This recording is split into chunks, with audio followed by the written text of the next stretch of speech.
أعوذ بالله من الشيطان الرجيم بسم الله الرحمن الرحيم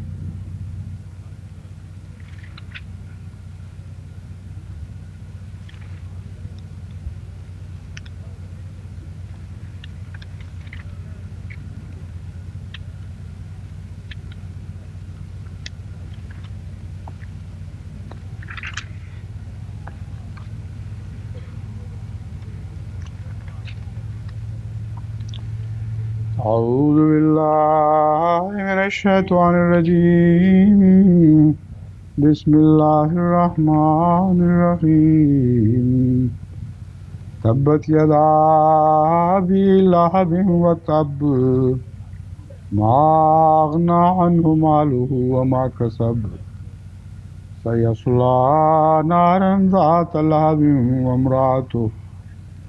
وامرأته حمالة الحطب في جيدها حبل من مسد بسم الله الرحمن الرحيم قل هو الله أحد الله الصمد لم يلد ولم يولد ولم يكن له كفوا أحد بسم الله الرحمن الرحيم قل أعوذ برب الفلق من شر ما خلق ومن شر غاسق إذا وقب ومن شر النفاثات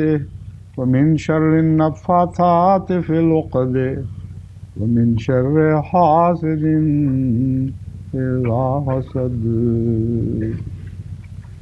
بسم الله الرحمن الرحيم قل أعوذ برب الناس ملك الناس إله الناس من شر الوسواس الخناس الذي يوسوس في صدور الناس من الجنة والناس. Secara tradisi, surat terakhir dari Al-Quran disampaikan saat daras pada hari terakhir. Tapi saya juga menambahkan surat pendek sebelumnya yang dikenal dengan nama surat Al-Lahab. Dan sebelumnya juga saya telah melakukannya. Sekali karena menurut Hazrat Masih Wassalam, keempat surat ini adalah sangat berhubungan dan mereka juga memiliki ikatan yang kuat dan dalam. Dengan bagian akhirnya ayat-ayat dalam surat Al-Fatihah. Pada kenyataannya, ayat terakhir dari surat Al-Fatihah berbicara tentang Al-Maghdud dan Ad-Dallin. Dua kategori dari dua orang yang merugi, yang telah menyebabkan kemurkaan bukan hanya dari Allah, tapi juga dari orang-orang. Al-Maghdubi alaihim artinya mereka yang merupakan penerima dari kemurkaan. Subjeknya tidak disebutkan kemurkaan siapakah. Ini membuka kemungkinan subjeknya yang luas untuk memasukkan bukan hanya kemurkaan Allah saja, namun juga kemurkaan orang-orang. Dan penafsiran ini didukung dengan sepenuhnya oleh Al-Quran yang mengatakan bahwa balasannya bukan hanya kemurkaan Allah, tapi juga kemurkaan dari orang-orang. Orang-orang merugi kedua yang disebutkan adalah ad-dallin, yang artinya mereka yang telah tersesat.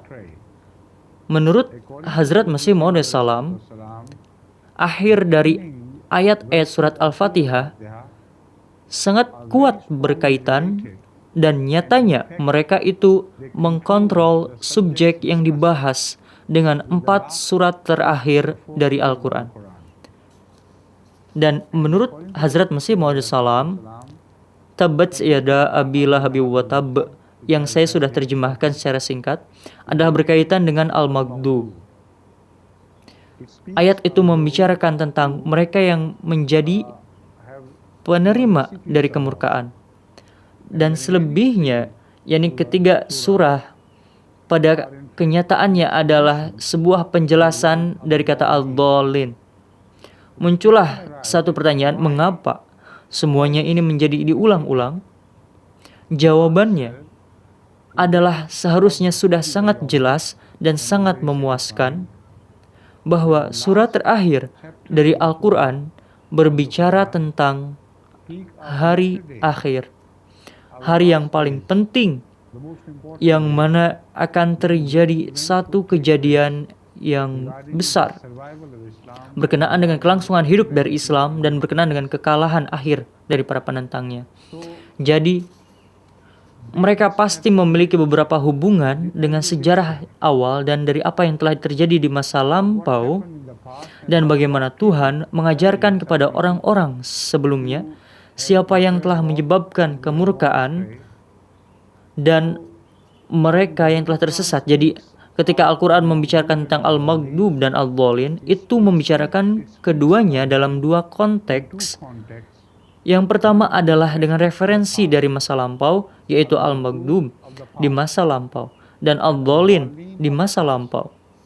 Dan membuat sangat jelas bahwa mereka berdua adalah dua kelompok yang merugi, atau kategori orang yang sejarah dibuat termanifestasi dengan jelas kepadamu. Mengapa mereka dipanggil Al-Maghdub? Apa yang salah dengan mereka? Apa yang mereka perbuat sehingga menyebabkan kemurkaan Allah dan kemurkaan manusia? Sekarang ini telah dibicarakan sesuai dengan Al-Quran, namun ini tidak hanya dibicarakan sebagai bagian dari sejarah, namun ini dibicarakan sebagai peringatan yang nyata bahwa hal ini akan terulang sekali lagi dengan merujuk kepada umat Hazrat Rasulullah SAW sebagaimana telah terjadi pada umat Hazrat Musa alaihissalam. Sehingga penyebutan dalam sejarah bukan hanya sebagai ketertarikan para ahli saja yang dihubungkan dengan keinginan kita untuk mengetahui masa lalu. Namun sejarah ini disimpan dengan sangat gamblang, membicarakan secara dalam dan sangat mendetail untuk membicarakan peringatan berkenaan dengan apa yang mungkin dimiliki di masa mendatang. Begitu juga Al-Dhalin, yakni mereka yang telah tersesat, telah dipahami oleh semua mufassirin untuk dipakai kepada orang-orang Kristen yang utamanya. Orang-orang Kristen pada masa itu, yang mana mereka telah mulai tersesat secara perlahan-lahan, namun juga pasti dari jalan kebenaran. Sehingga pada akhirnya pada konsep Kristen, yang mana tidak ada hubungannya dengan kenyataan dari Yesus alaihissalam, yakni dua Kristus. Yang pertama ada yang telah ditampilkan oleh Al-Quran yang sesuai dengan kita memiliki bukti-bukti untuk mendukung pandangan ini adalah gambaran yang sebenarnya dari Nabi itu. Gambaran dari Kristus yang satu itu, yang mana telah benar-benar dikonfirmasi oleh sunnah Nabi Sallallahu Alaihi Wasallam dengan begitu sempurna sehingga cocok dengan sunnah tersebut, sangat lengkap bahwa setidaknya tidak ada keraguan sama sekali bahwa Kristus ini yang sedang kita bahas adalah seseorang dalam sejarah itu. Realitas dari seseorang yang merupakan bagian dari garis panjang Nabi-Nabi Allah yang berakhlak serupa dan diperlakukan sama, dan pada akhirnya muncul dengan cara yang sama sebagaimana Nabi-Nabi Allah sebelumnya telah muncul. Jadi Kristus dalam Al-Quran adalah Kristus yang dalam sejarah, bahwa tidak ada lagi keraguan, tidak ada lagi legenda, tidak ada dongeng yang diceritakan tentang hal ini. Dan lagi dalam hal Kristus, kemudian gambaran itu adalah legenda dari ataupun legenda yang diciptakan oleh 2000 tahun evolusi dari pemikiran Kristen Evolusi dalam arti yang berkembang menurut perkembangan waktu sejarah dari masa lampau ke masa sekarang. Jadi memang seharusnya disebut sebagai evolusi. Tapi kenyataannya, untuk melanjutkan kepada waktu tidaklah berarti bahwa sesuatu itu berevolusi. Kemungkinan juga diturunkan sejalan dengan waktu yang sekarang. Dan Al-Quran berbicara tentang devolusi, sebagaimana sama halnya dengan evolusi. Dan hal itu sangat jelas berkenaan dengannya. Dengan berjalannya waktu yang sangat lama, tidak berarti kamu mengalami kemajuan atau progres. Kamu dianggap berprogres atau satu hal terjadi secara mendalam di masa lalu. Jadi, kata yang tepat untuk satu perubahan yang dibawa karena kemajuan pemikiran Kristen adalah bukanlah evolusi pada kenyataannya, tapi adalah suatu kemerosotan yang berkaitan dengan masa lampau dan menghubungkan orang-orang di masa lalu yang telah memperlakukan agama mereka sama dengan mereka yang telah memperlakukan Kristen saat ini. Al-Quran juga berbicara tentang hal ini dengan menunjukkan bahwa Kristen tidak berlaku dalam cara yang sama. Bukanlah sesuatu yang telah terjadi di masa lalu. Al-Quran berbicara tentang orang-orang terdahulu yang juga telah menciptakan Trinitas. Orang-orang terdahulu yang juga telah membuat legenda di luar dari kenyataan sejarah. Dan dalam hal itu, Kristen mengikuti langkah mereka yang telah berlalu sebelumnya. Jadi inilah pengenalan secara singkat dari surat Al-Lahab. Dan ketiga, surat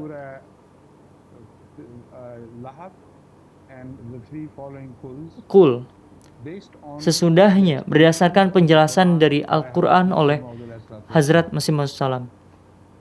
Surat Al-Fatihah berbicara mengenai Al-Maghdub dan Ad-Dallin, bukan hanya untuk memberitahukan kepadamu tentang masa lampau dan sejarah dari manusia, tapi juga untuk memberikan peringatan kepadamu tentang masa depan dan untuk mengingatkanmu pada satu waktu bahwa sebelum ini terjadi dalam umatnya Musa alaihissalam, dan itu telah terjadi pada masa Isa alaihissalam sesuai dengan tahun Masehi. Satu adalah merupakan permulaan dan yang lainnya adalah akhir. Sekarang apapun yang terjadi pada masa Yesus alaihissalam berkenaan dengan permulaan dari Yahudi, kemungkinan diulang di dalam sejarah umat Hazrat Rasulullah SAW. Dan peringatan ini pada detail selanjutnya tidaklah menjadi dijelaskan dari 4 ayat terakhir dari Al-Quran yang telah saya sebutkan.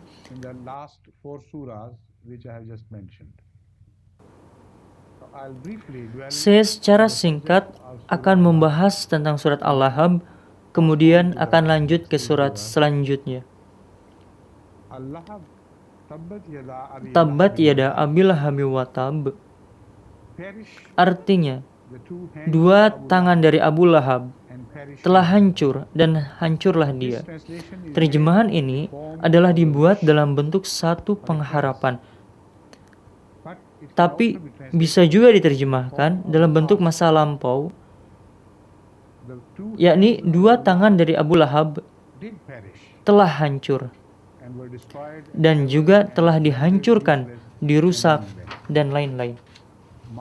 Ma agna anhu maluhu wa ma kasab.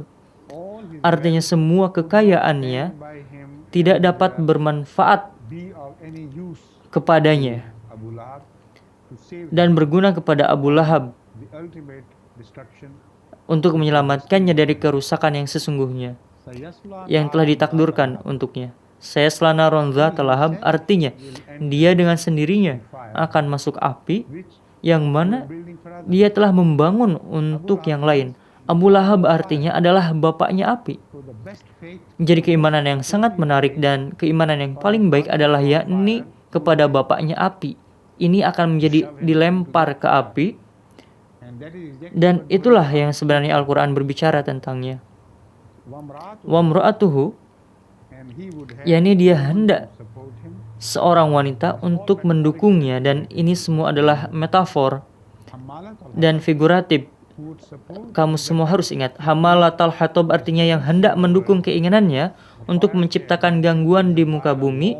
Api di sini disebutkan adalah api dari peperangan dan persoalan, yakni secara bencana nasional dan lain-lain yang merupakan tragedi buatan manusia. Sama halnya dengan peperangan adalah tragedi buatan mereka sendiri, jadi api telah disebutkan dalam Al-Quran. Pada konteks ini secara khusus di sini, ini adalah makna dari api perang yang menyebabkan kehancuran dalam skala yang besar. Dan sebenarnya peperangan di pagi hari itu adalah bagian dari api. Jadi bagian dari api adalah disebut sebagai peperangan di pagi hari. Jadi surat ini adalah berbicara tentang perang itu yang akan menjadi nama yang lain. Another name. What's the English term for that anyway? Synonym. Jadi sinonim dari perang. Perang akan menjadi sinonim dari api, dan api akan menjadi sinonim dari perang. Sebenarnya, peperangan di pagi hari bukanlah peluru yang menciptakan suatu bahaya untuk musuh. Itu adalah bagian dari api, dan peluru juga adalah bagian merusak dari api yang dimungkinkan dari ledakan itu. Tapi peperangan adalah cerita dari ledakan itu pada skala kecil ataupun skala besar. Sampai kamu sampai pada skala bom atom, lalu berlanjut kepada skala perang nuklir dan lain-lain. Jadi ada beberapa bagian yang menciptakan api, yang menciptakan perang, dan sangat merusak atas hal itu. Pada bagian itu akan didukung oleh beberapa bangsa kecil dan yang akan membangun bahan bakar untuk hal itu. Tapi hasilnya akhirnya akan menjadi kerusakan mereka sendiri melalui api, dan mereka akan menjadi binasa sepenuhnya karena bagian dari apinya sendiri. Ini adalah pesan dan esensi dari surat Al-Lahab. Dan Hazrat Masih Maud Salam menggambarkannya bahwa petunjuk ilahi supaya dapat diterapkan kepada Yahudi di zaman akhir. Hal ini adalah bukan merupakan topik yang kita bahas hari ini, yang merujuk kepada Yahudi di masa lampau, yang mengetahui jalan mereka yang telah ditetapkan dan tingkah laku mereka yang berkaitan dengan orang-orang lain di dunia. Tuhan memberitahukan kepada kita bahwa mereka telah berlaku jahat, bukan hanya tingkah laku dalam agama, tapi juga berbuat jahat kepada orang-orang secara umum, sehingga mereka ini memancing kemurkaan Tuhan dan kemurkaan dari orang-orang. Namun di hari akhir, rencana mereka akan lebih jauh merusak lagi dan lebih menyebar luas lagi, yang meliputi seluruh dunia. Jadi akhir dari mereka juga akan datang berkaitan dengan ancaman mereka terhadap perdamaian dunia dan keberlangsungan dari ras manusia. Dan hasil akhirnya mereka akan dilihat darinya kemudian sebagian bagian dari bumi. Dan itu akan menjadi akhir dari usaha mereka untuk menghancurkan perdamaian dunia. Tapi mereka akan bekerja melalui siapa yang akan menjadi hamalatal hatab. Mereka adalah orang-orang Kristen terdahulu yang telah dibahas di 3 surat berikutnya. Karena dhalin adalah mereka yang digunakan sebagai instrumen oleh masa lampau dari Yahudi untuk mengupayakan tujuan mereka, yaitu supremasi dunia secara menyeluruh melalui perang, melalui penaklukan orang-orang lemah. Jadi pengaruh mereka di dunia akan menjadi 2 hal. Jadi yang pertama mereka akan bekerja melalui masa lalu dari orang-orang Kristen menentang orang-orang Muslim dan Islam dan menaklukkan sisanya dari dunia.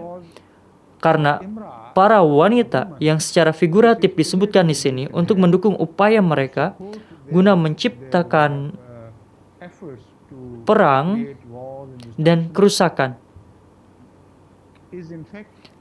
adalah pada kenyataannya infinitif dari negara-negara yang lebih kecil dan sangat disayangkan. Ini bisa juga diterapkan kepada beberapa negara Muslim dari Timur Tengah, seperti yang kamu sudah lihat di masa lalu.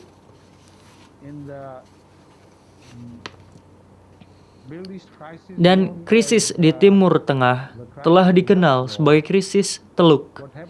Yang terjadi adalah bahwa mungkin 9 dari negara-negara Muslim dengan sepenuhnya mendukung rencana dari orang-orang Yahudi melalui masa lalu dari Kristen untuk menghancurkan dunia Islam dan bagian Timur Tengah.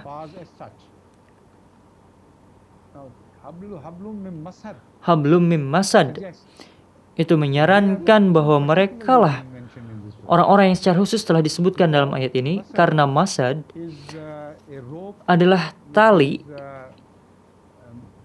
yang mana dibuat dari daun pohon kurma. Pohon kurma yang talinya dibuat dari ini disebut al-masad. Sehingga kurma ini memiliki hubungan yang sangat kuat dengan negara-negara di Timur Tengah. Jadi hukumannya yang telah disebutkan di sini adalah hukuman atas apa yang mereka lakukan. Ini adalah hal yang sangat menarik yang menjelaskan dengan indah seluruh style dari seluruh surat. Pencipta dari api akan dimasukkan ke dalam api. Dan negara-negara yang mendukung dengan menyediakan mereka sarananya akan digantung oleh tali dari pohon yang sama. Jadi dapat dikatakan bahwa mereka akan menciptakan perbudakan bagi dirinya sendiri dengan tangan mereka sendiri, dan mereka akan diperbudak oleh orang-orang ini, dan mereka tidak akan memiliki sesuatu pun untuk lari dari dilema tersebut, dan mereka akan terbelenggu dengan apa yang mereka sendiri lakukan. Dengarkan beberapa pernyataan dari para ulama besar yang sudah ada di data, dimulai selama Perang Teluk yang berkepanjangan yang sama dengan apa yang telah saya gambarkan kepadamu. Dari artikel berikut ini dari Profesor Haikal yang merupakan jurnalis terkemuka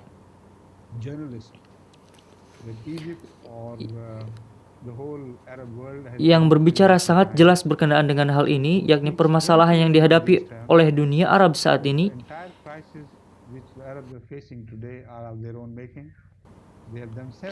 Merekalah sendiri yang telah larut sepenuhnya secara permanen di bawah belenggu dari masa lalu dunia, dan mereka tidak dapat keluar darinya. Ini adalah penjelasan dari surat yang sangat tragis disebutkan di sini, yang sangat disayangkan kita melihatnya sedang digenapi di depan mata mereka sendiri. Ketiga surat menurut Hazrat Masih Maud salam sebagai berikut, berkaitan dengan Kristen, karena mereka berbicara tentang dhalin, dan dhalin kamu tahu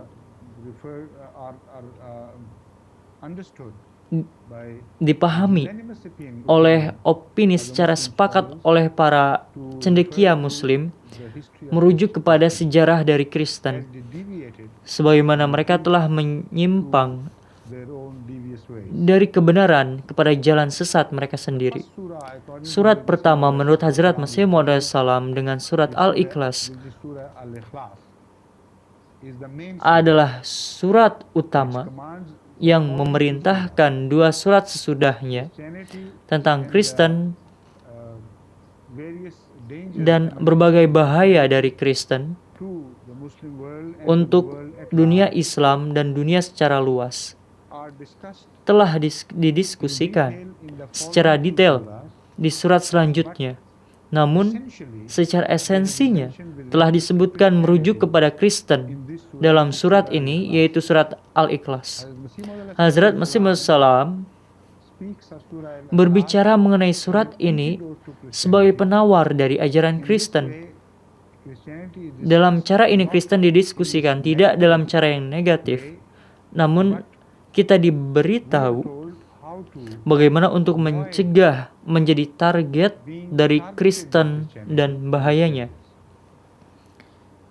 So in this way, Jadi dalam cara ini, dengan implikasi Christian faith is ajaran discussed, Kristen dibahas, but a tapi warning which peringatan also juga bears a disampaikan glad tidings dengan of menyampaikan possible kabar ways to suka escape. dengan kemungkinan cara untuk lari darinya. Jadi ini adalah cara yang mungkin untuk lari darinya yang telah disebutkan di sini. Discuss it verse Tapi by mari verse kita and bicarakan ayat demi ayat yang menemukan and the central message. internalnya dari pesan utamanya.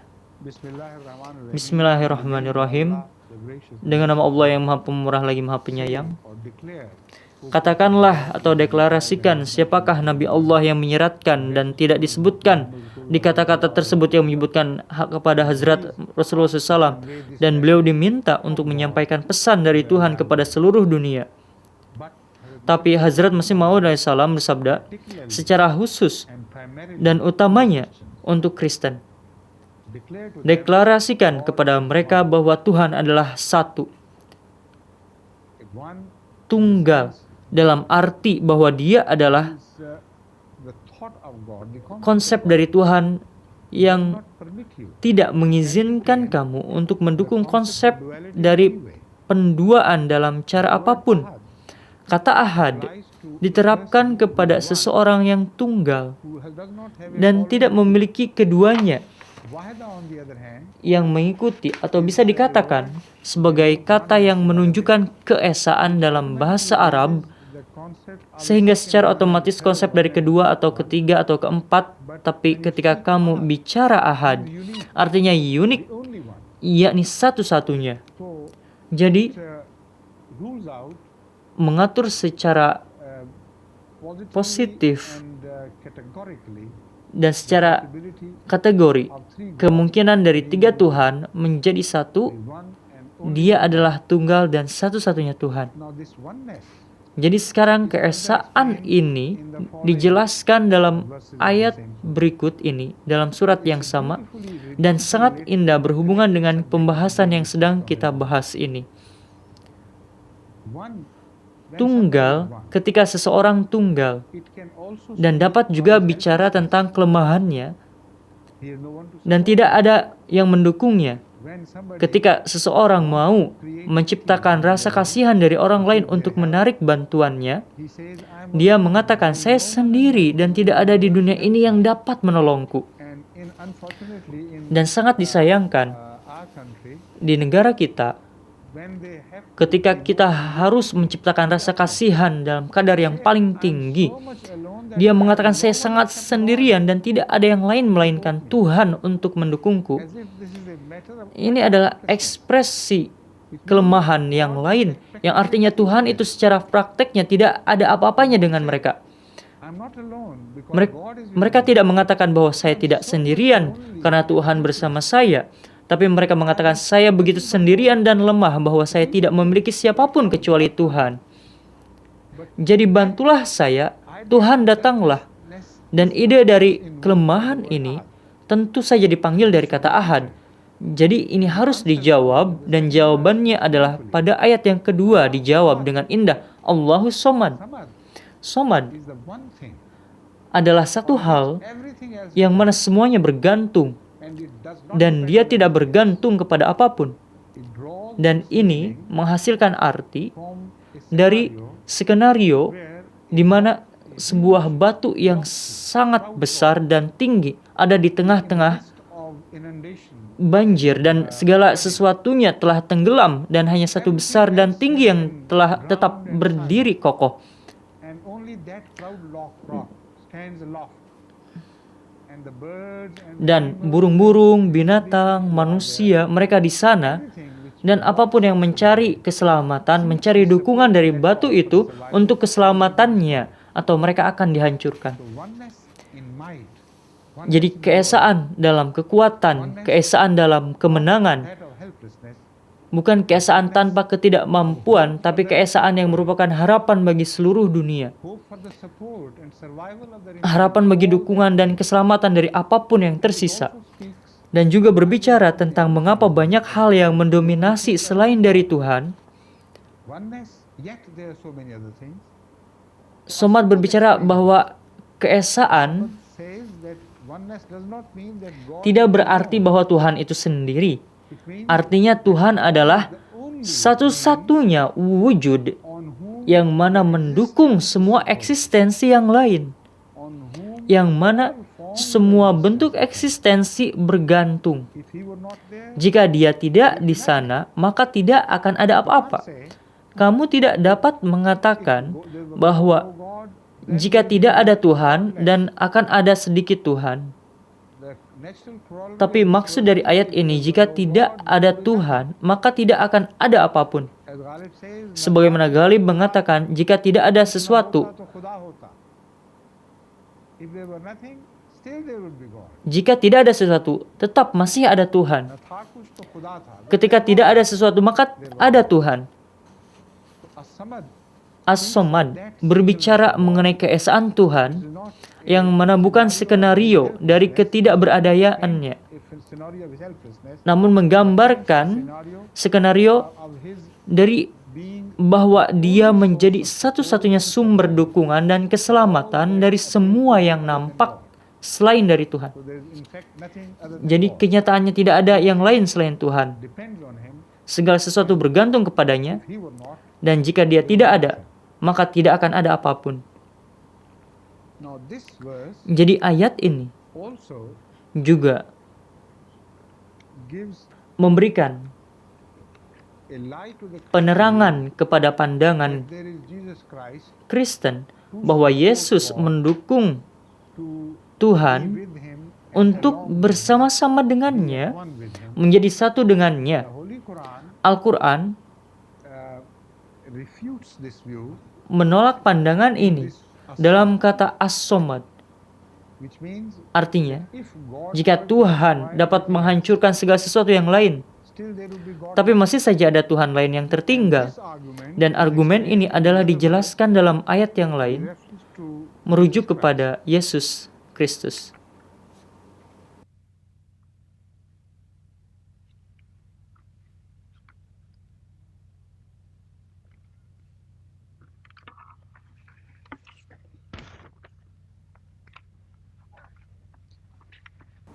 now the verse Ayat I have in yang mind is this. saya maksudkan adalah ayat ini, laqad kafarul ladzina qalu innallaha huwa Masih ibnu Maryam.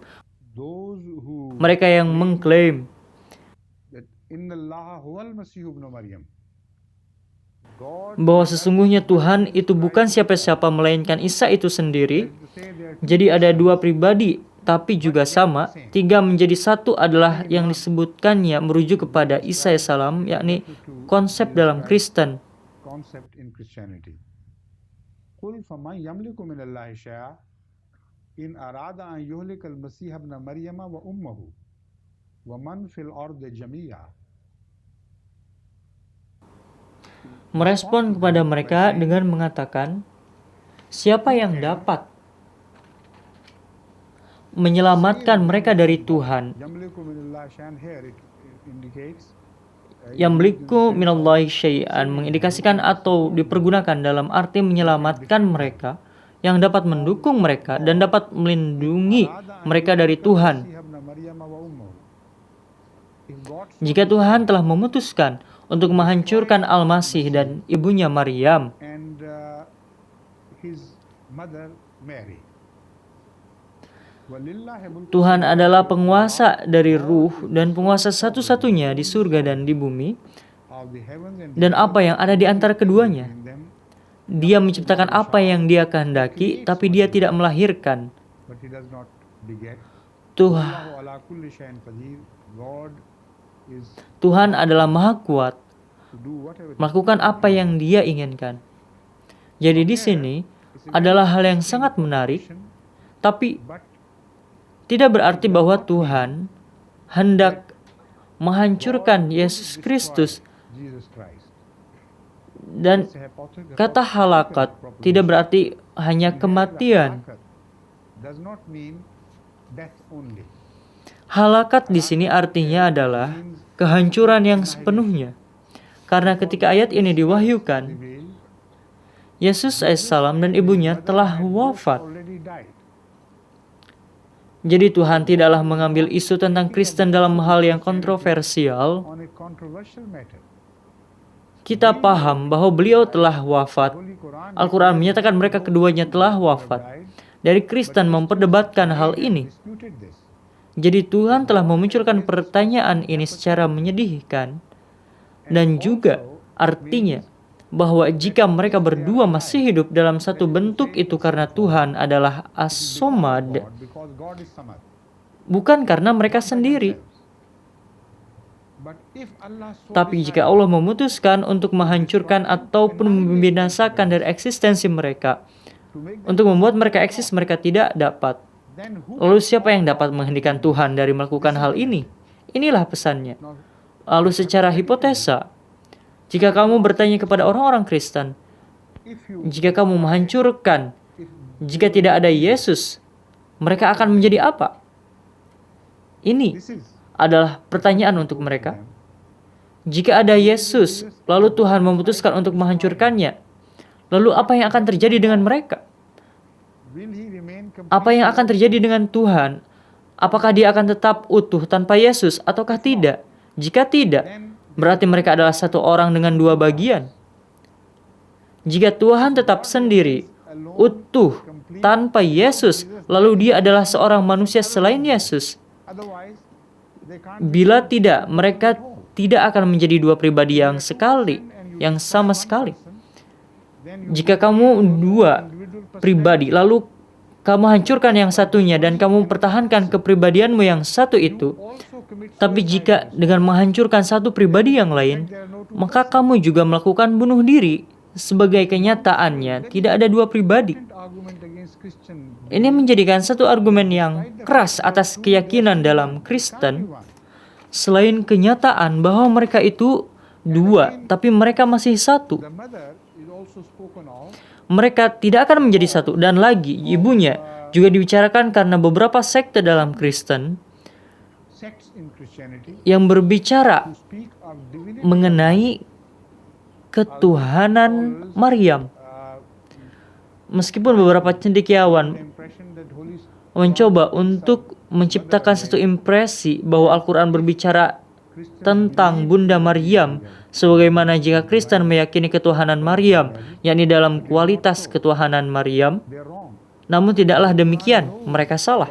Al-Quran mengetahui tentang Ruhul Kudus, dan Al-Quran berbicara tentang Ruhul Kudus sebagai bagian ketiga dari yang dinamakan Partai Tuhan. Tapi Al-Quran juga berbicara tentang beberapa sekte dari Kristen yang masih ada, dan pertanyaan dari ketuhanan Maryam adalah masih didiskusikan. Sekarang pertanyaan hipotesa tentang ini bukanlah dengan cara memperolok-olok ataupun menghina Yesus Kristus, karena argumen yang sama diajukan berkenaan dengan Hazrat Muhammad Sallallahu Alaihi Wasallam, dan itulah gaya dari Al-Quran untuk berbicara tentang ketinggian dan keesaan Allah. Sebelum itu, segala sesuatu adalah bukan apa-apa.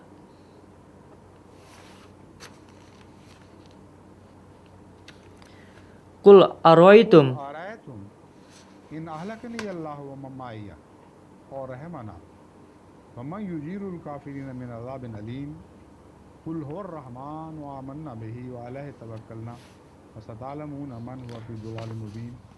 Surat Al-Mulk ayat 29 sampai 30. Wahai Nabi, sampaikanlah kepada mereka, apakah kamu tidak melihat jika Tuhan memutuskan untuk menghancurkan aku dan siapa saja yang dapat dijangkau. Sekarang adalah kemunculan sebagai konsekuensi dari ini. Seharusnya dan apa yang dapat kita lakukan mengenainya. Namun, pengaruh yang didapat dari sini adalah pengaruh yang berbeda. Nomor pertama, jika Tuhan telah memutuskan untuk menghancurkan Rasulullah SAW, memiliki pertanyaan hipotesa yang berkaitan dengan Yesus Kristus, tidaklah berarti bahwa Tuhan tidak akan berpikir untuk menghancurkan Yesus Kristus. Keduanya adalah pertanyaan hipotesa.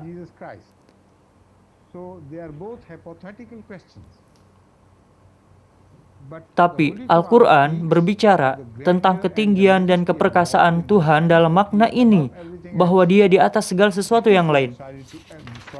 Jika Dia memutuskan untuk menghancurkan segalanya, lalu pengaruh dari ayat,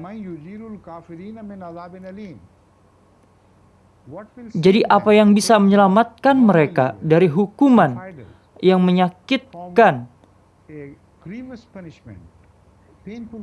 dari Allah Ta'ala? Artinya bahwa jika yang terbaik adalah dihancurkan, ayat ini tidak memiliki jalan keluar meskipun Nabi Muhammad SAW tidak ada di sana saat itu. Musuh dari Islam akan menderita akhir yang sangat menyedihkan dan tiada yang dapat menyelamatkan dari sana. Jadi mereka mengharapkan, tidak menyediakan mereka segala sesuatu. Ini adalah pertanyaan tentang takdir dari Tuhan. Dan kebingungan tentang Nabi Muhammad SAW sebagaimana mereka harapkan adalah pertanyaan hipotesis dan tidak menyakiti Tuhan sedikit pun. Jadi hanya Dia dan tidak ada yang lain yang tersisa.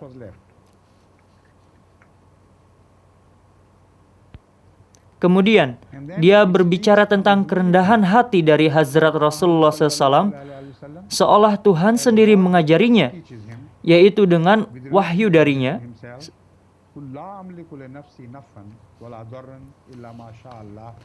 Beritahu mereka, aku tidak punya apa-apa, diriku sendiri, yang akan dapat menjadi keuntungan buatku ataupun kerugianku. Ini adalah keesaan Tuhan yang sempurna, yang diumumkan oleh Al-Quran dan dijelaskan oleh Al-Quran kembali dengan merujuk kepada Hazrat Rasulullah SAW.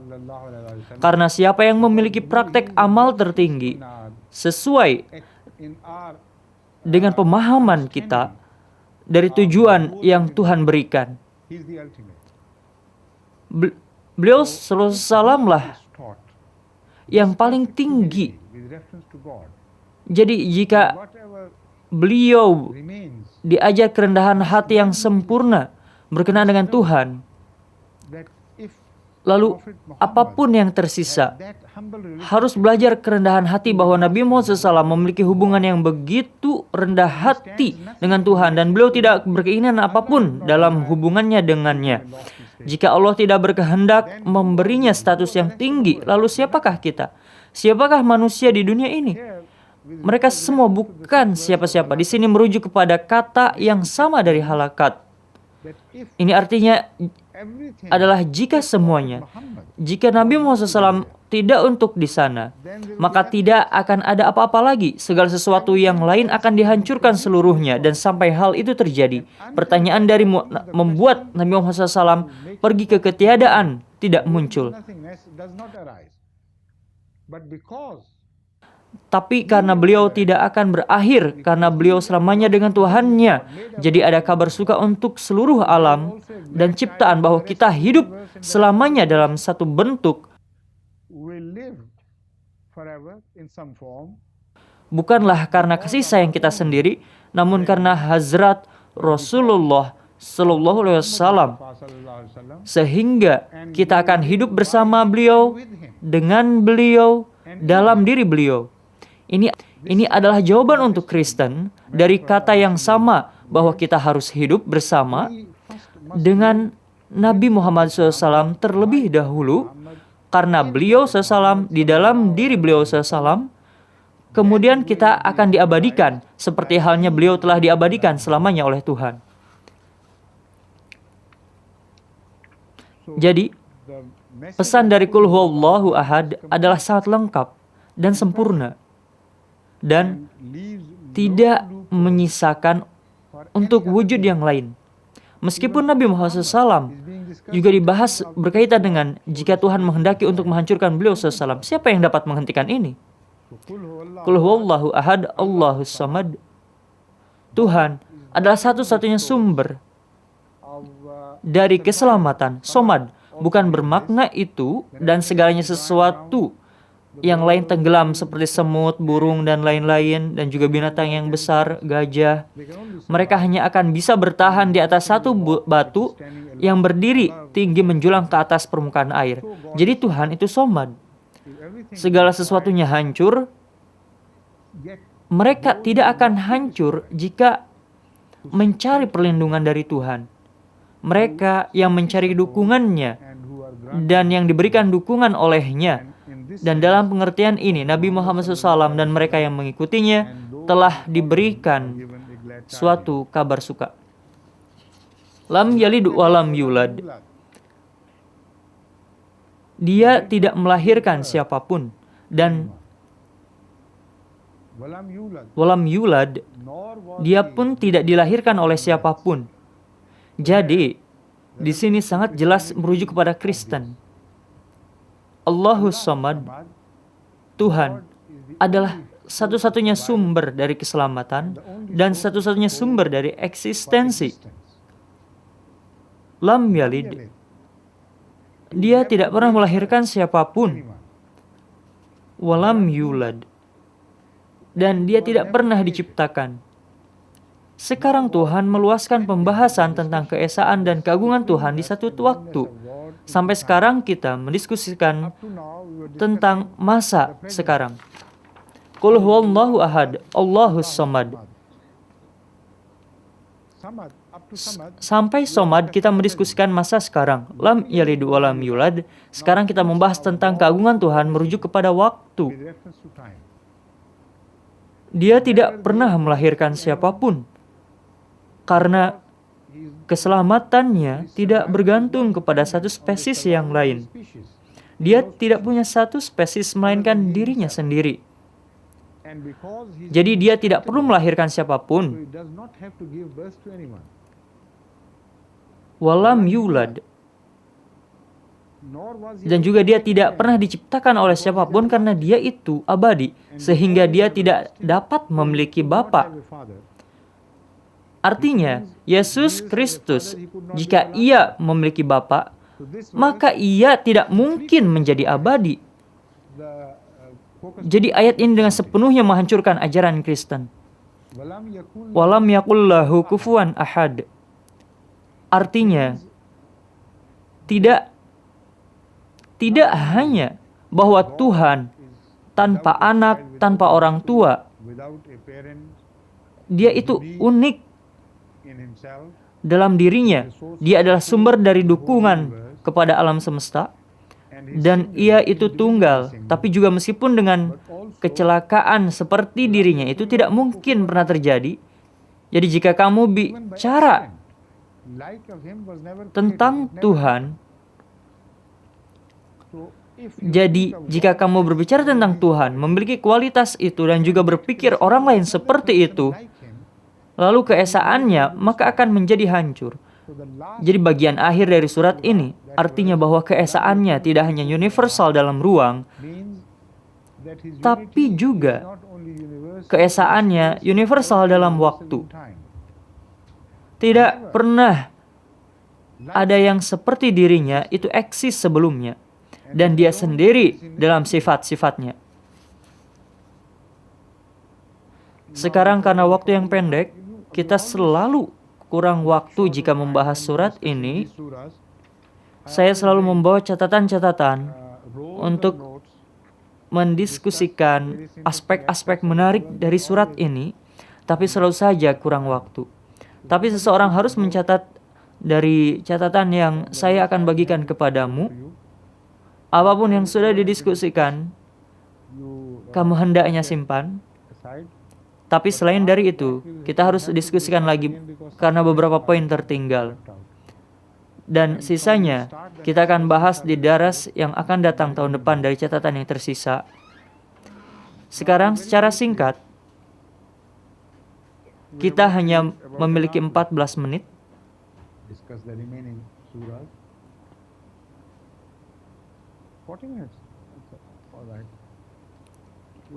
Kita akan bagi waktunya.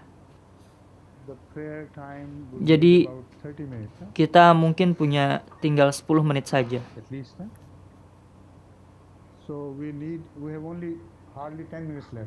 Jadi kita punya tinggal 10 menit saja, bukan? Qul a'udzu birabbil falaq. A'udzu billahi minasyaitonir rajim. Bismillahirrahmanirrahim. Qul a'udzu birabbil falaq min syarri ma khalaq wa min syarri ghasikin idza waqab wa min syarrin naffatsati fil 'uqad wa min syarri hasidin idza hasad.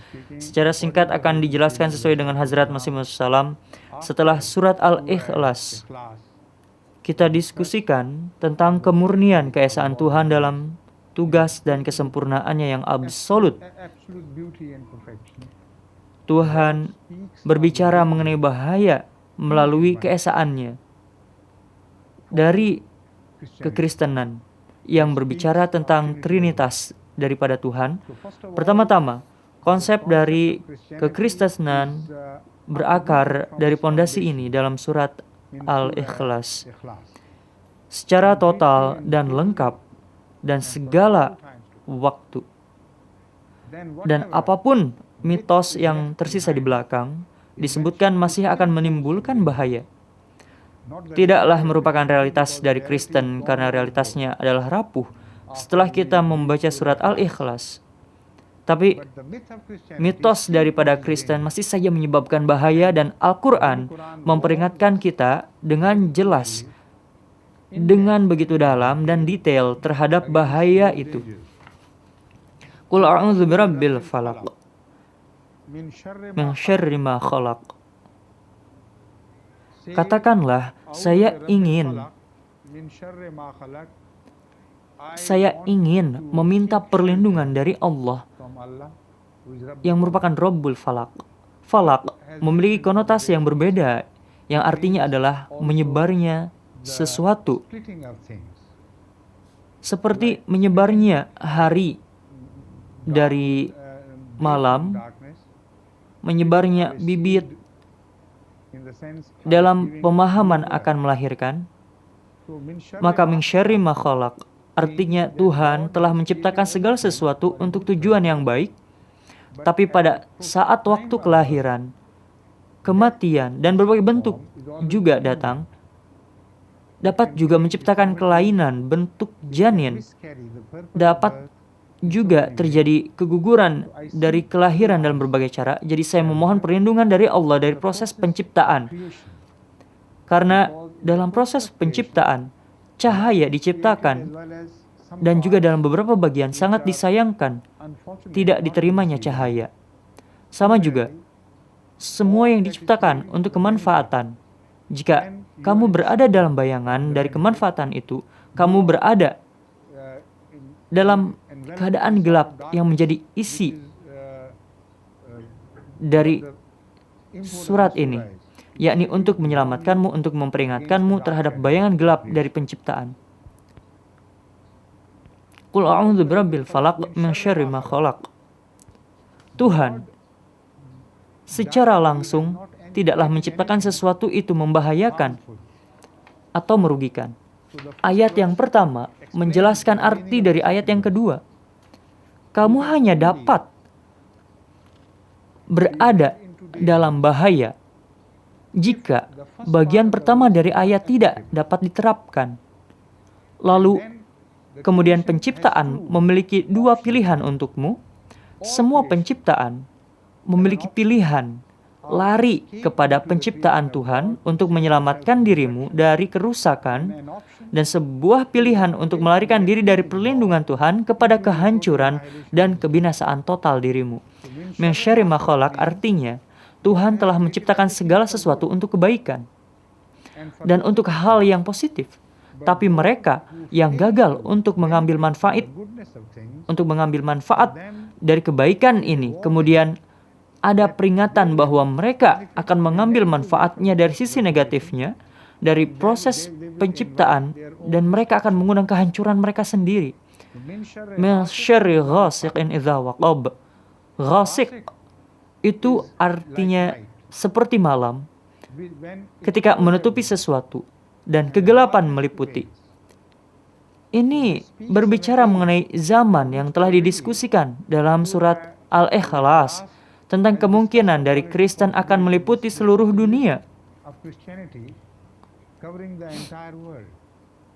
Ini disebutkan sebagai satu kegelapan yang meliputi seluruh dunia dan membawa malam yang total kepada dunia, karena orang-orang Kristen akan memimpin orang-orang melawan keesaan Tuhan, melawan keesaan Tuhan yang murni, kepada banyak bahaya yang berakar dari keyakinan mereka.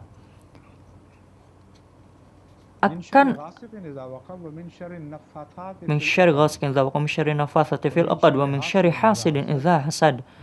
Akan ada waktu ketika segala kesalahan ini akan bertanggung jawab atas segala kegelapan zaman dari seorang orang. Atas nama cahaya Tuhan, mereka akan menampilkan bahaya yang terbesar atas keselamatan manusia. Min syarri ghasiqin idza waqab, wa min syarri naffatsati fil 'uqad. Mereka akan menghancurkan dunia dengan menciptakan perbedaan, dengan memecah belah dunia menjadi berbagai bagian. Naffatsati fil 'uqad memiliki banyak arti. Satu di antaranya adalah ini, bahwa mereka bernafas dengan niat yang buruk kepada simpul atau tali.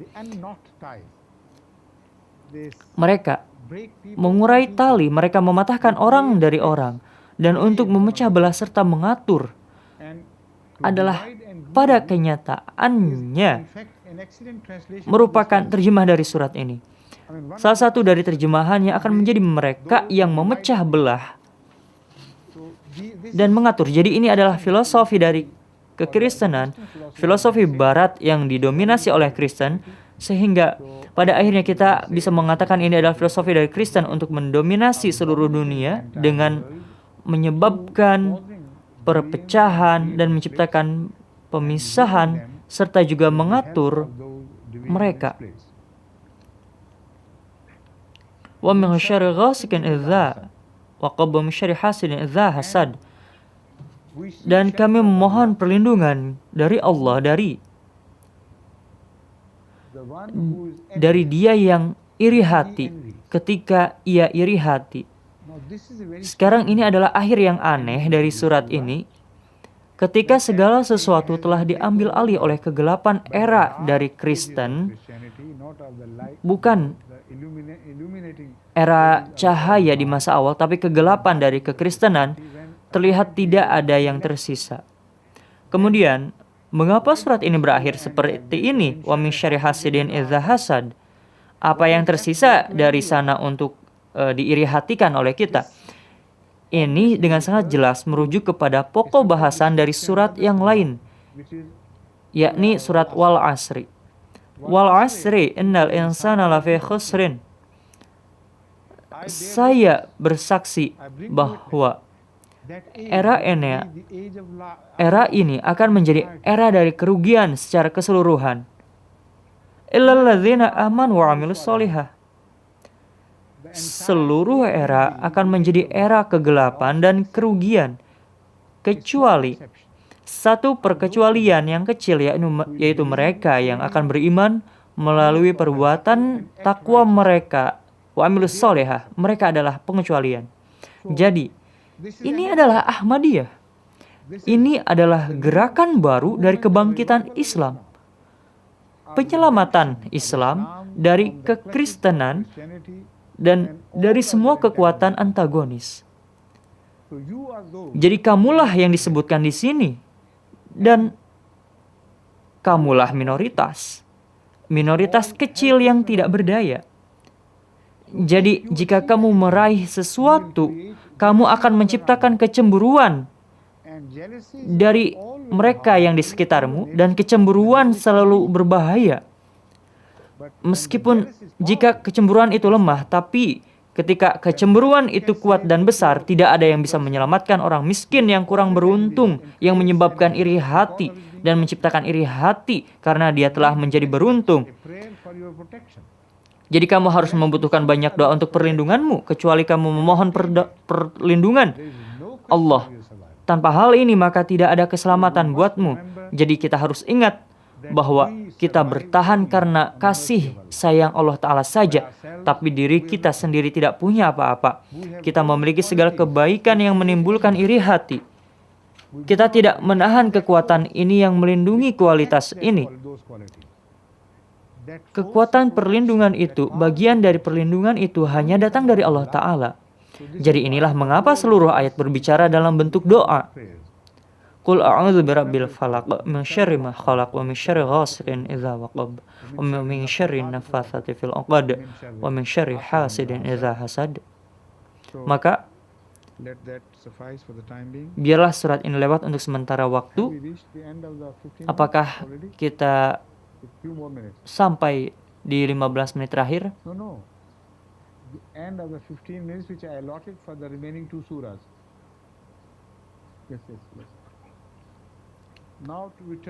Jadi sisa 15 menit terakhir saya akan peruntukkan untuk 2 surat terakhir. Sekarang kembali kepada An-Nas secara singkat. Qul a'udzu birabbin nas, malikin nas, ilahin nas.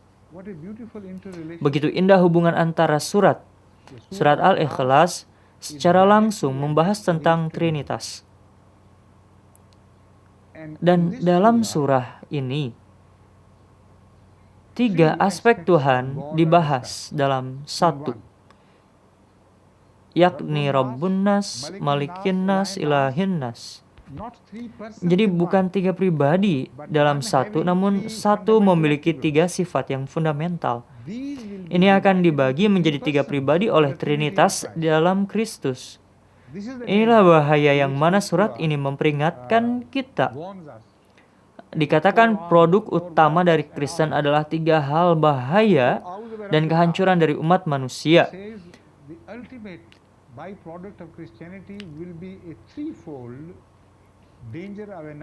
3 bahaya itu akan berhubungan secara langsung kepada Trinitas sebagai 3 bagian dari Kristen. Mereka berbicara tentang Rabbun Nas secara terpisah dari Malikin Nas, dan Malikin Nas terpisah dari Ilahin Nas, dalam pengertian bahwa mereka akan tanpa hak merampasnya dari Tuhan. Dan itulah yang mereka lakukan secara jelas. Mereka akan mengklaim menjadi rob dari manusia. Mereka yang seluruh manusia dapat bertahan karena pemeliharaan ini. Mereka akan menjadi pendakwa baru dari sifat rububiyat. Wahai Nabi Muhammad, nasihatilah dan peringatkanlah orang-orang dan pengikutmu untuk mencari perlindungan Allah dari Tuhan palsu ini. Dan beritahukanlah mereka untuk mengingat bahwa hanya ada satu Rob dan tidak ada Rob lain, yaitu Allah, Tuhannya Nabi Muhammad dan Tuhannya alam semesta.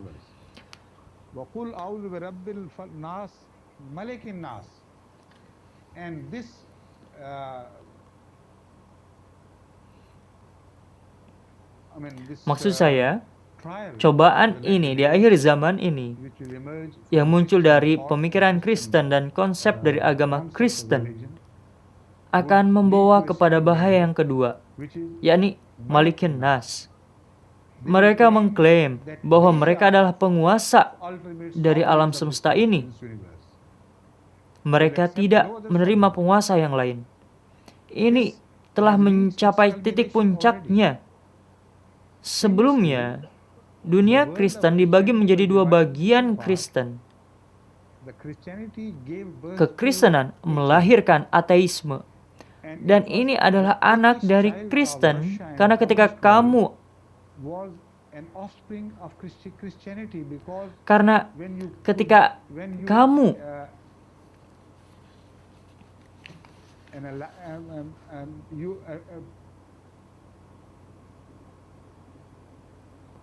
menganalisa Kristen dengan bijaksana dan pemahaman yang benar, maka tidak ada yang tersisa lagi.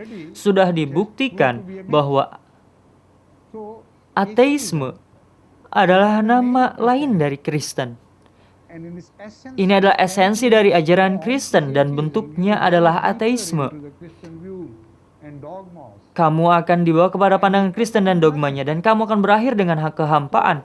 Jadi, dunia barat telah melahirkan anak lain dari Kristen yang menghendaki ateisme sebagai keyakinannya. And that atheism resulted in the empire of USSR and the dependent allies. So Maka surah An-Nas, Qul a'udzu birabbin nas. Makhluk di sini yang sedang dibahas adalah kekuasaan. Jadi kekuasaan dari dunia Tuhan membaginya menjadi dua bagian. Keduanya adalah untuk anak-anak Kristen. yakni Kristen dunia barat, dan ateisme adalah anak keturunan dari Kristen.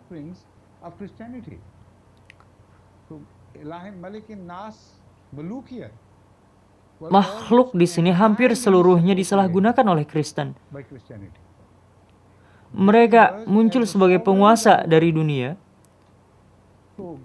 Jadi Tuhan memperingatkan Muslim bahwa kekuasaan sejati adalah Tuhan dan tidak ada yang lain.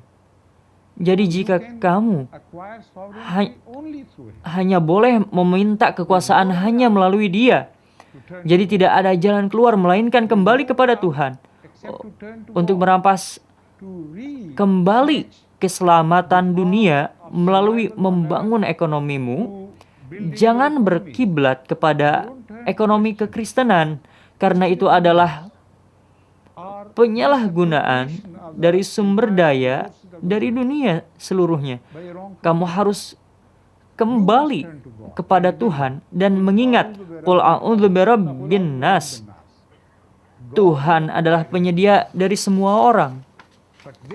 Tuhan adalah penyedia dengan berdoa kepadanya.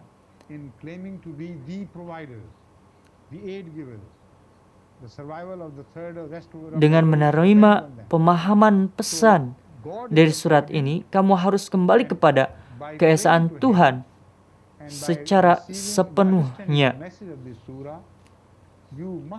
Kamu harus kembali kepada keesaan Tuhan secara sepenuhnya.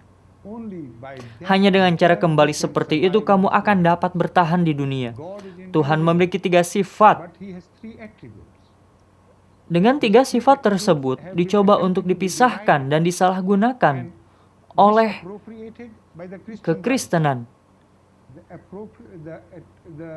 Sifat rububiyah telah diambil alih oleh mereka. Mereka klaim memberi makan dunia. Dan secara prakteknya dunia sepertinya memang bergantung kepada mereka untuk bertahan. Dan kemudian mereka adalah penguasa yang tertinggi di dunia. Tuhan mengingatkan kepada kita bahwa hanyalah Tuhan sang penguasa. Dan jika kamu mencari kekuasaan, kamu harus meraihnya melalui Tuhan dan kembali kepadanya dan mengetahui jalannya. Qul a'udzu birabbin nas, malikin nas, ilahin nas. Dan mereka telah menciptakan Tuhan palsu untuk disembah.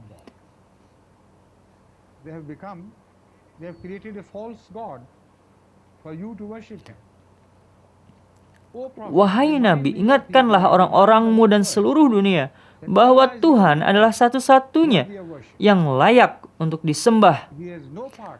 Ia tidak memiliki sekutu, bukan Kristus dan yang lainnya. Dia sendiri dalam kekuasaannya. Jadi pesan Qul huwallahu ahad, surat yang telah kita diskusikan dengan detail yang lengkap di surat yang terakhir. Banyak hal yang telah saya bawa sore ini untuk dibahas, yang kenyataannya adalah esensi dari ajaran Al-Quran, khususnya esensi yang berhubungan dengan zaman sekarang ini. Karena keterbatasan waktu, kita harus menyudahinya sekarang. Dan kita beralih kepada topik yang lain, yaitu adalah mengenai doa. Doa terakhir dari momen terakhir di bulan Ramadan.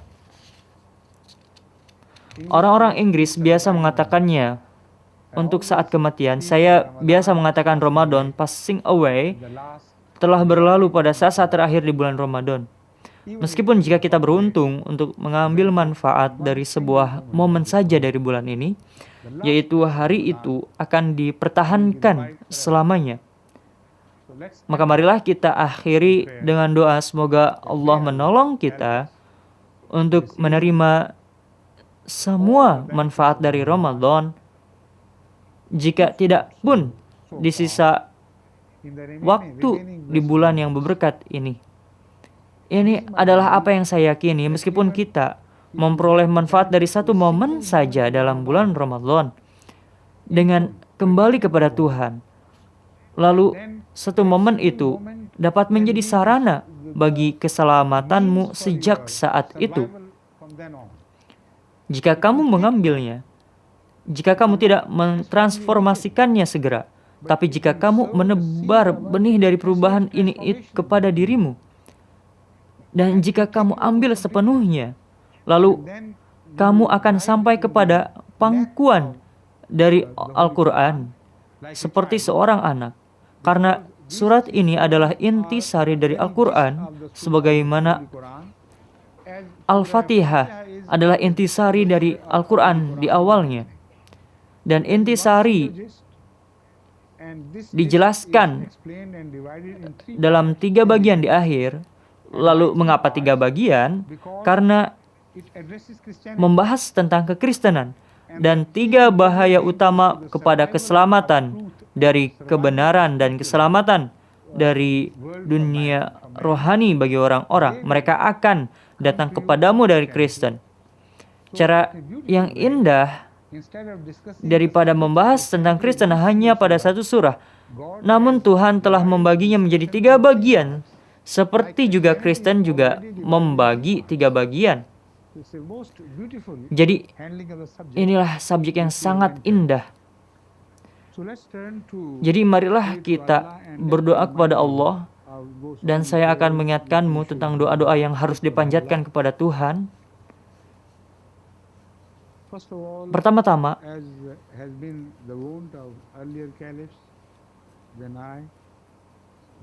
kita harus mengingatkan kalian tentang mereka yang telah berkontribusi dalam Tahrik Jadid dan memenuhi janji mereka itu waktu ini. Sebelumnya jumlahnya hanya sedikit dan ada daftar yang mesti dibaca. Sekarang sudah berkembang menjadi ribuan, jadi sangat tidak mungkin untuk membaca seluruhnya daftar itu. Tapi saya akan menyebutkan beberapa jemaat yang telah memenuhi dengan indah di area ini. Dan peringkat pertama adalah jemaat Karachi.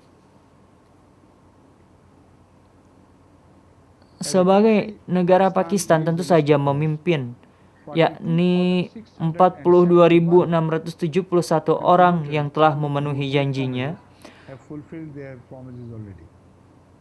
Angka yang besar dengan karunia Allah.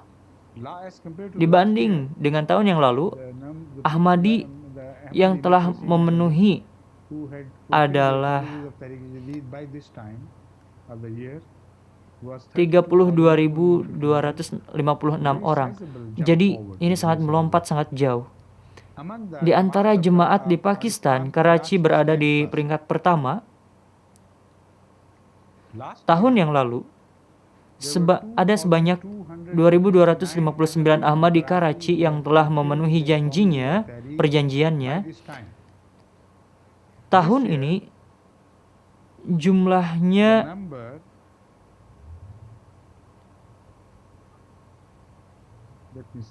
izinkan saya lihat dulu.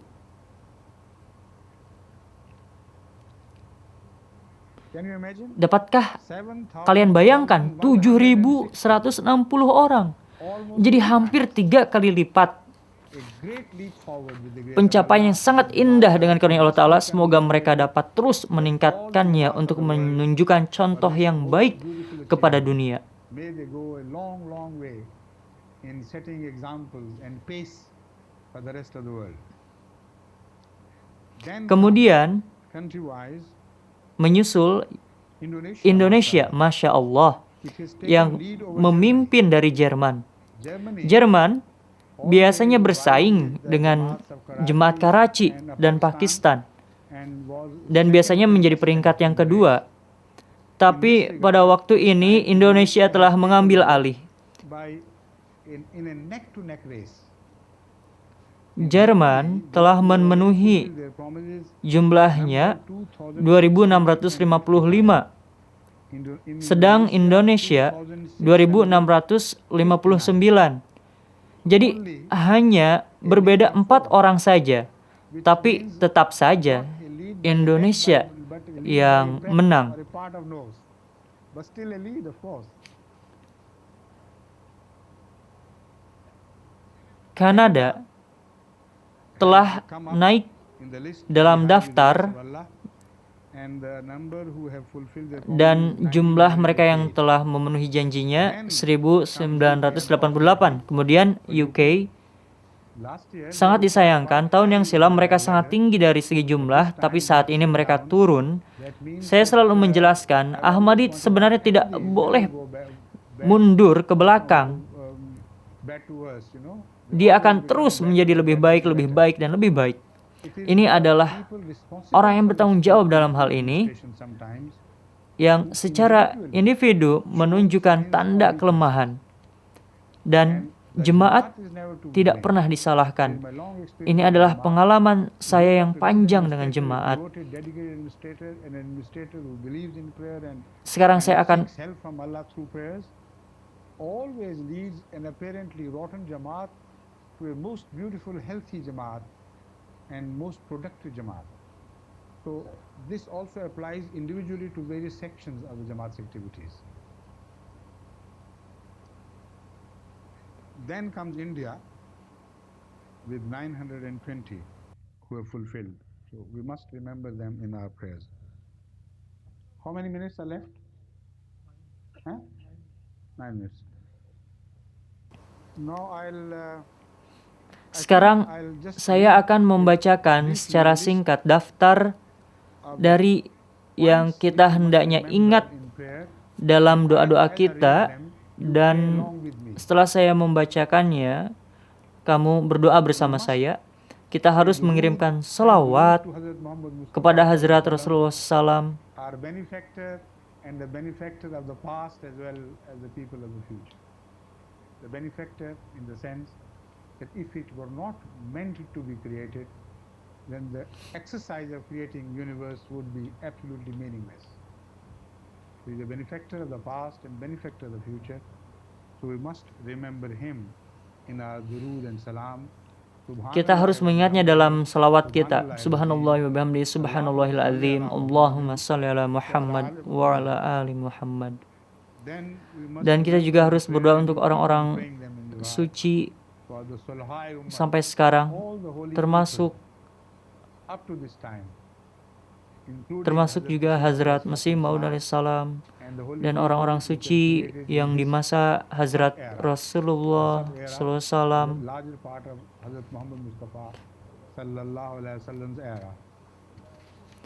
Dunia Islam berada dalam keadaan bahaya seperti yang terjadi saat ini, dan orang-orang telah menyadari bagaimana bahaya itu.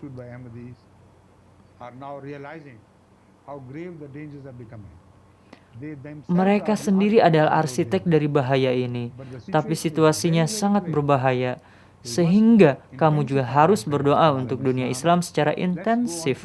Marilah kita berdoa sesuai dengan kategori yang saya telah sebutkan, dan marilah kita berdoa kepada Allah supaya menyelamatkan kita dari fitnah Dajjal. Ini adalah bahaya bagi ketahanan dari kebenaran dari bangkitnya Kristen dalam bentuk agama dan dalam bentuk kejayaan dunia. Kita harus memohon ampun kepada Allah, juga memohon perlindungannya dari bahaya ini. Kita harus mengingat perdamaian dunia dalam doa kita. Kita harus berdoa untuk that we have penyebaran been dakwah guided by Islam Allah to spread sehingga dapat Islam meraih and to kembali make it the world kejayaannya victorious once again. sekali lagi. We, the small Karena jika kita insignificant melihat people, kualitas however much we try, yang ada pada diri we do kita, not have kita that ini tidak power ada or strength in apa-apanya us. sama sekali.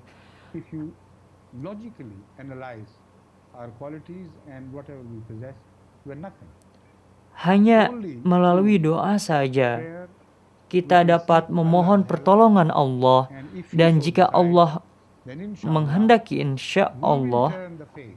akan ada orang-orang yang akan membawa revolusi yang besar di bumi ini dan akan mengubah kematian menjadi kehidupan kembali untuk perdamaian dunia, untuk pembukaan tempat baru guna pertabligan juga, for preaching in the world and giving us new strength, new ideas, new power of implementation, and untuk menasehati dunia. and willingness Semoga to persevere juga untuk in our kekuatan dan keinginan spread untuk of penyebaran Islam Islam dan kebenaran. Mereka yang telah mendedikasikan hidup mereka those who have dan dedicated their mereka lives and are working with the Jamaat, yang mendedikasikan hidupnya dengan bekerja di jemaat, but they are always mereka ready yang to belum serve dipanggil and tapi selalu siap jika dipanggil, those who have not formally mereka dedicated juga their yang tidak lives, secara formal but mendedikasikan like hidupnya. dedicated persons.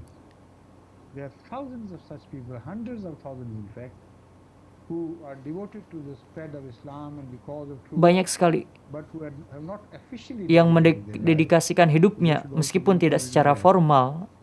Those Juga ingatlah dalam doa mereka juga yang telah bergabung dalam Waqafinau.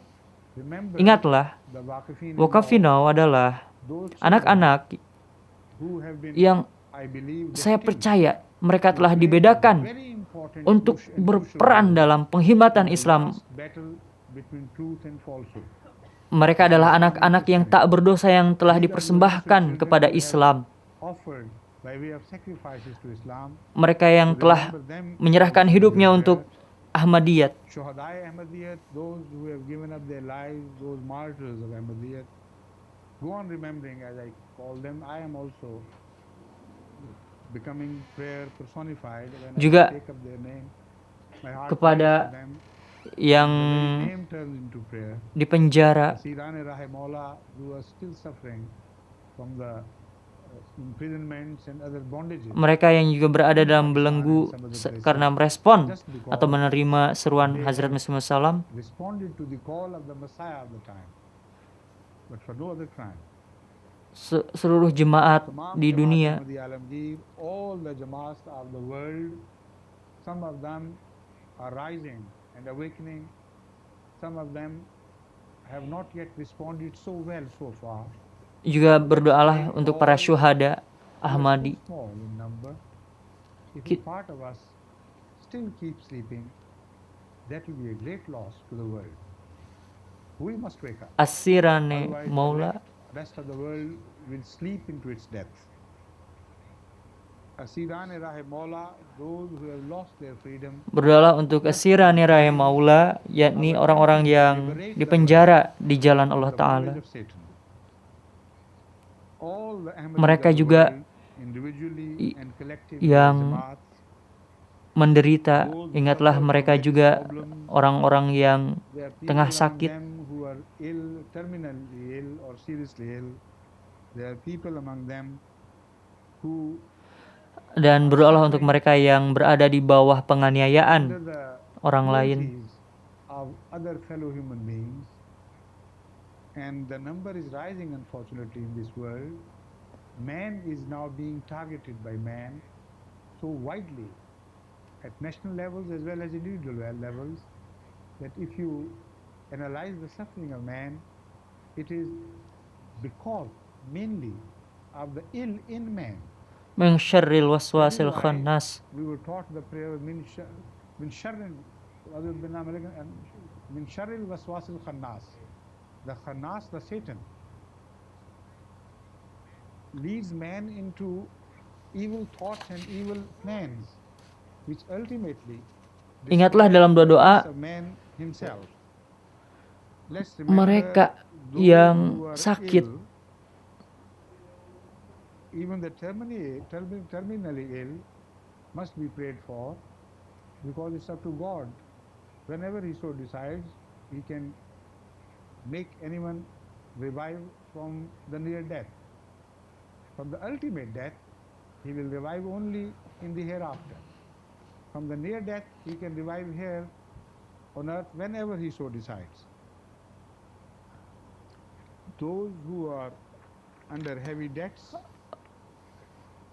of any sort, berdoalah bagi mereka yang memiliki permasalahan dalam keluarga, berdoalah untuk mereka yang telah menjadi janda, berdoa juga untuk para yatim piatu, anak-anak yatim who piatu. are like orphans, the third world particularly, remember the third world, it has gone into a sort of an orphanage like never before. Previously, they had created a false god in the form of communist world. They always ran for shelter and help and succor to this false god. God has destroyed that false god. Only one false god of Trinity is left in the field now. So that false god has become far more cruel than ever before. And as such, these people have been rendered totally helpless.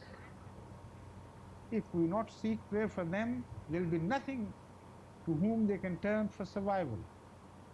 Yet they do not turn to you for survival. But we have been taught by Prophet Muhammad sallallahu alaihi wasallam that even if those who turn away from him, he has taught us that ultimate in nobility, that even those who turn away from you and run towards their ultimate total destruction, you must pursue them and try to save them from that annihilation. Then I turn to the widows, the orphans, the widowed people, the widowed orphaned nations. कितना है? हो गया? अच्छा. So Akan ada azan, waktu azan telah tiba, mereka pun boleh berbuka puasa pada saat daras ini. Please, let's continue for a few minutes more. And हो गया? Let's break the fast. Waktu azan sudah tiba, mari kita berbuka puasa. Allahumma laka sumtu wa ala rizqika aftartu.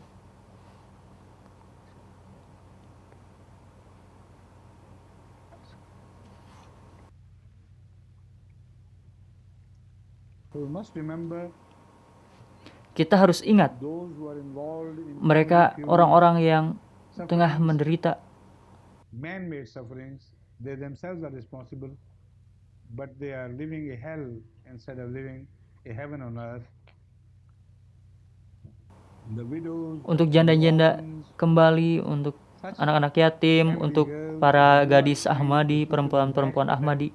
And growing old, causing concern to their parents and well-wishers and also themselves heavily suffering. Bagi mereka yang tengah menderita, those who have not been gifted by issues by God so far, students, bagi para pelajar of all sorts, of all fields, those who are without employment and without means of livelihood, for those who are involved in various trades, businesses, bagi mereka yang tengah berupaya mencari nafkah, bagi mereka yang berbisnis, industri dan sebagainya. Berdoa juga untuk Darweshan di Qadian, juga berdoalah untuk penduduk Rabuah.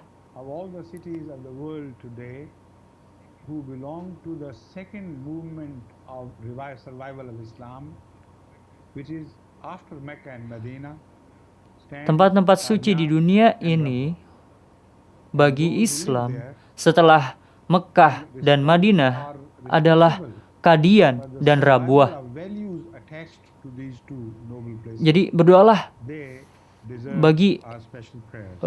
penduduk Qadian dan Rabwah, karena mereka itu tinggal di tempat-tempat For yang all suci, sorts, those who have yang not been mulia. blessed with children issue so far, for people who for the people, their businesses and commerce, Untuk mereka orang-orang yang for farmers, berdoalah untuk mereka dalam for those who are implicated in menghadapi urusan-urusan yang tengah wrong, mereka lakukan. for people of Qadian and people Orang-orang of Qadian, orang-orang particular Rabwah, people of orang-orang Pakistan, in particular as well as in general as compared to people of Qadian and Rabwah. All juga them untuk will seluruh live Ahmadi wherever they di live, dunia, for mankind juga is untuk suffering seluruh umat manusia. so miserably and smarting under the pain. Berdoalah bagi mereka yang berada di bawah kesakitan.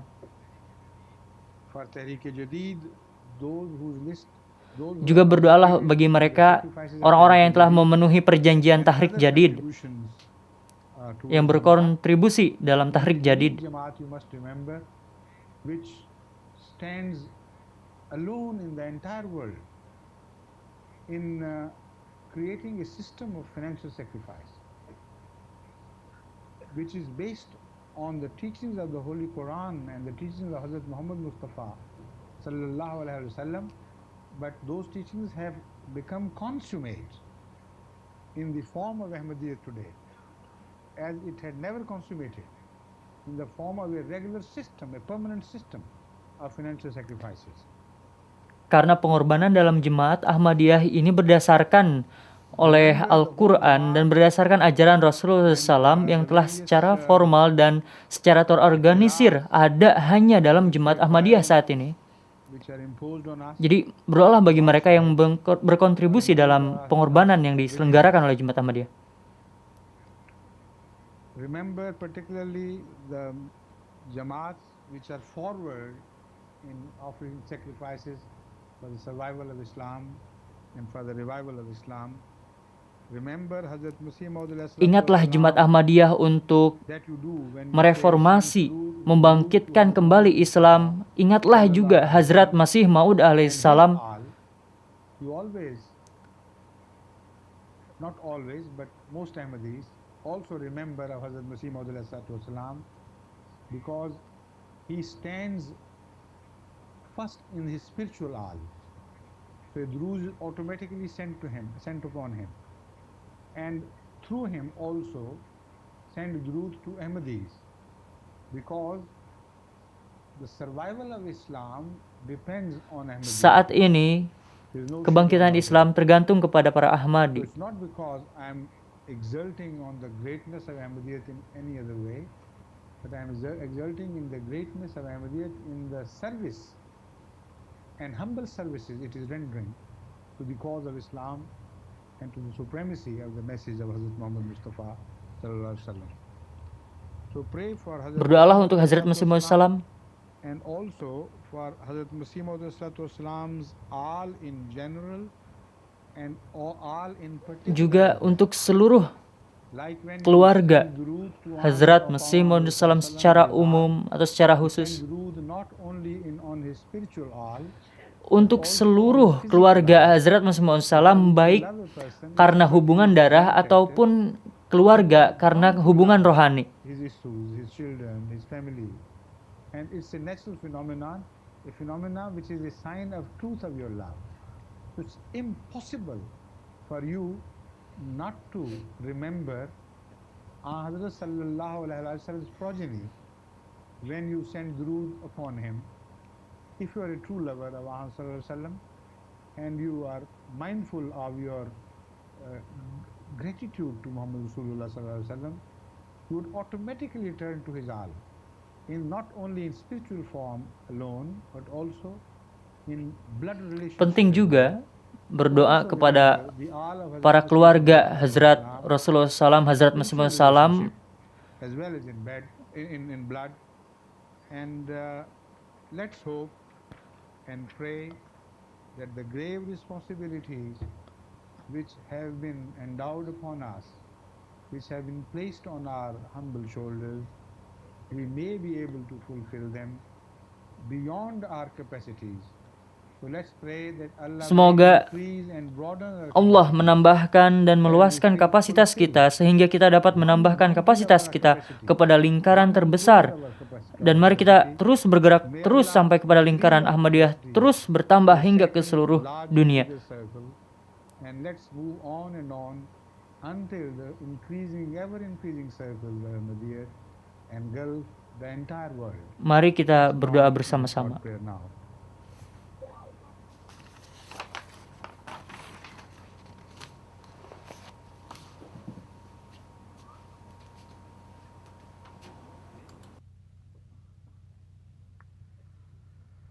Allahumma salli ala Muhammad wa ali Muhammad kama sallaita ala Ibrahim wa ali Ibrahim wa barik ala Muhammad wa ali Muhammad wa barik ala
Amin. Now before parting, Aku telah berdoa untuk I have been praying kalian semua. all of you for the great kindness you have shown to me at Saya the secara hour of khusus the telah Sangha berdoa Sangha untuk Sangha. kalian semua That I owed dan hendaknya kalian juga mendoakan saya, in the list of the penyakit prayer. saya. But I especially remembered all of you for this kindness. Throughout the illness of my disease, you have been a means of immense support, spiritual support to me throughout the world. Some of you are Banyak kalian yang hadir di sini, tapi juga ada yang tidak hadir. to attend the funeral prayer. Tapi saya tahu sentimen mereka, saya tahu doa-doa mereka.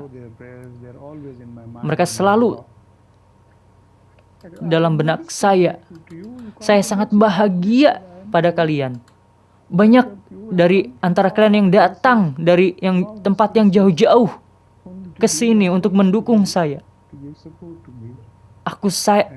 Saya sangat mendoakan mereka. Saya sangat bahagia. Manifestasi orang-orang seperti ini hanya ada pada zaman Hazrat Rasulullah SAW, dan ternyata manifestasi orang-orang seperti ini, sentimen seperti ini pun hadir sekarang ini. Saya sangat bahagia atas kalian. Kamu telah datang ke sini membawa cinta. Kalian adalah perwujudan akan keesaan Tuhan. Semoga Allah Ta'ala menyelamatkan kita, membuat kita semakin kuat, semakin kuat. Sebagaimana Hazrat Rasulullah SAW berdoa. Karena Ahmadi pada saat ini mengingatkan saya akan hal itu. Allahumma inni alaqta bima. This Ahmadiyya situation reminds me of that last prayer of Badr. that special cinta prayer, kalian, Allahumma in doa-doa kalian hadhihi di al-ibada tengah konflik dunia ini. lan yubada fil ardi lan tubada fil ardi abada hadhihi al-isabata lan tubada fil ardi abada. Oh Allah, Orang yang sama let this telah body of people lahir be karena destroyed. berkat Hazrat Rasulullah Then you will never be SAW. worshipped on earth again. You are the same people again. Keesaan Tuhan begitu dalam terbenam dalam hati saya. This unity is felt so deeply by me because in my heart Saya tidak pernah sendiri. unity is intensely concentrated. At every eye, Keesaan I Tuhan see layaknya the sebuah expression of tubuh this unity in the visible forms, like I witnessed during my personal crisis, and I was never alone. Neither left by God ever alone, nor by you. We are one and the same thing, and on us depends the Keselamatan survival of the dunia universe. ini tergantung sekali kepada kita. Apabila kita selamat, maka dunia pun selamat. Kita adalah We are the orang-orang people who are untuk meant tujuan to itulah be kita together. diciptakan oleh Allah Ta'ala. Mari Let's spread out. kita menyebar. Let's pay more attention. Malah kita tarik perhatian kepada tanggung jawab ini. Perdamaian dunia, keselamatan dunia itu tergantung kepada kalian, tergantung kepada para Ahmadi. I can't. Kalian harus menyadari tanggung jawab ini, kalian harus bangkit, harus sadar. The survival of the Dan whole world ubahlah diri kalian, buatlah sebuah revolusi dalam diri kalian. purpose of the universe, Un- the creation of the kepada universe depends on you. Sosok Only you. yang produktif, And you must menghasilkan. take this responsibility and wake up and transform yourself. Semoga Allah Ta'ala memberkati kalian. Saya benar-benar berterima kasih kepada kalian dari lubuk hati yang terdalam. Semua kebaikan yang telah kalian tunjukkan padaku, keluargaku, pada saat saya sakit juga pada saat kewafatan istri saya. Karena doa-doa kalian, semoga Tuhan memberkati kalian. Assalamualaikum warahmatullahi wabarakatuh.